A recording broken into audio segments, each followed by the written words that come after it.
আমরা এই ভিডিওতে দেখব কিভাবে অ্যাটেন্ডেন্স রিকোয়েস্ট করতে হয় এবং অ্যাটেন্ডেন্স রিকোয়েস্ট দেওয়ার নিয়মটা দেখব।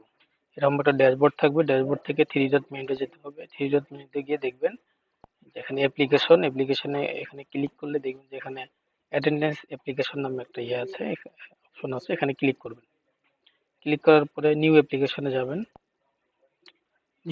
নিউ অ্যাপ্লিকেশনে গিয়ে এখানে অ্যাটেন্ডেন্স পারপাস দিবেন।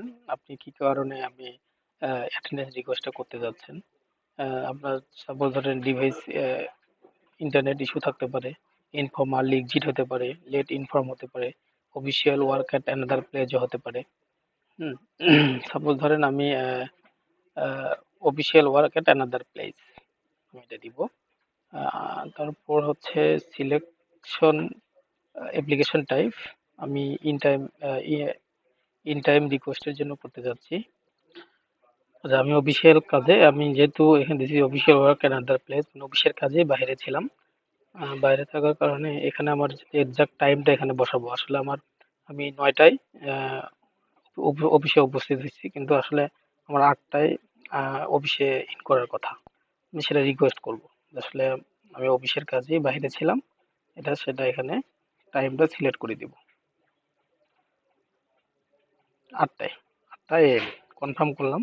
যেহেতু আমি ইন করছি হচ্ছে ৯টায়, একটা রিমার্কস আমরা এখানে দিব যে আমার আসলে কি কারণে আমার আসলে লেট হয়েছে। এখানে আমি যেহেতু পারপাস লিখে দিবেন, রিমার্কস লিখে দিবেন। আমি টেস্ট পারপাস করছি, সেই জন্য আমি টেস্ট লিখে দিচ্ছি, টেস্ট। এখানে অ্যাপ্রুভার ইনফরমেশন থাকবে। আপনার এই এই অ্যাপ্লিকেশনটিকে অ্যাপ্রুভ করবে, এখানে আপনার ইনফরমেশন থাকবে। তারপর আপনি সাবমিট করবেন। সাবমিট করার পর আপনি এখানে ইয়েস ক্লিক করবেন।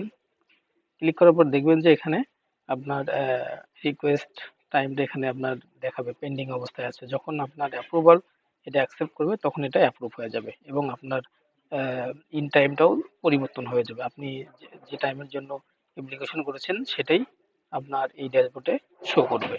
এই ছিল আমাদের অ্যাটেন্ডেন্স রিকোয়েস্ট দেওয়ার নিয়ম। ধন্যবাদ সবাইকে।